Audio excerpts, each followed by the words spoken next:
the real way, the system that you have to follow in order to find success in this business in 2026. So here it is. Step one, you got to validate your niche. Now, what does validate your niche mean? It means you need to do your keyword research or your topic research, and you need to look for a book that it's making $500 in sales and it has less than 150 reviews, and you can find 3 of those on the first page on Amazon. If you can search for a keyword and match up all of those, then that is a validated niche to move forward. Now, here's a caveat. Make sure those are books published by other self-publishers. You're letting somebody like me or somebody else do all of the testing for you. You want to piggyback on our niches, right? Piggyback on other niches that self-publishers are publishing in, because there's demand in those niches. Sorry, there's proven demand in those niches. Step 2 is make a quality book. Your book doesn't have to be perfect. Perfect in this business rarely makes you money, but a good quality book will always make you money. So how do you know what a good quality book is? It's a book you would read and you would be proud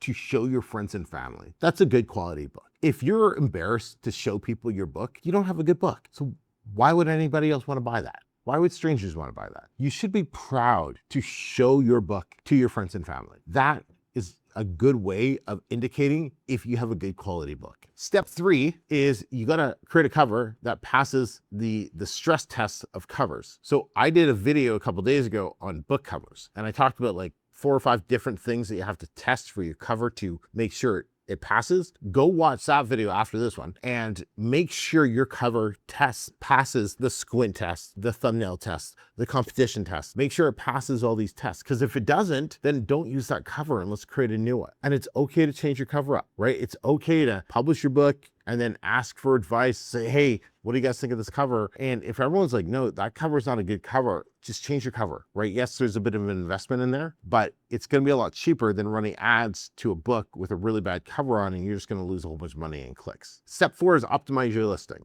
I love doing this one. After you've published your book, you go to your Amazon listing like a week or 2 later, and you look at it and you say, what do I need to change? What needs to be addressed? How could I tighten up the copywriting for the description? How is my A+?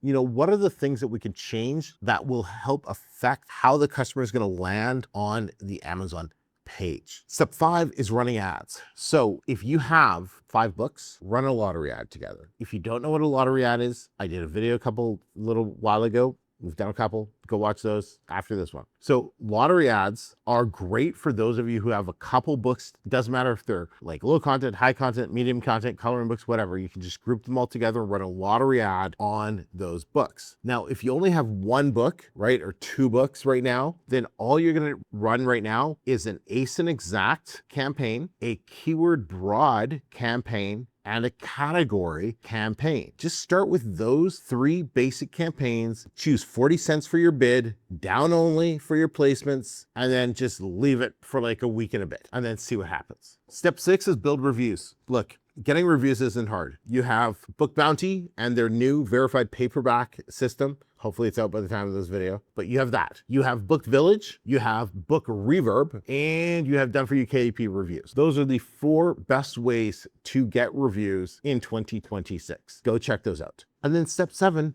it's just repeat everything for all your new books.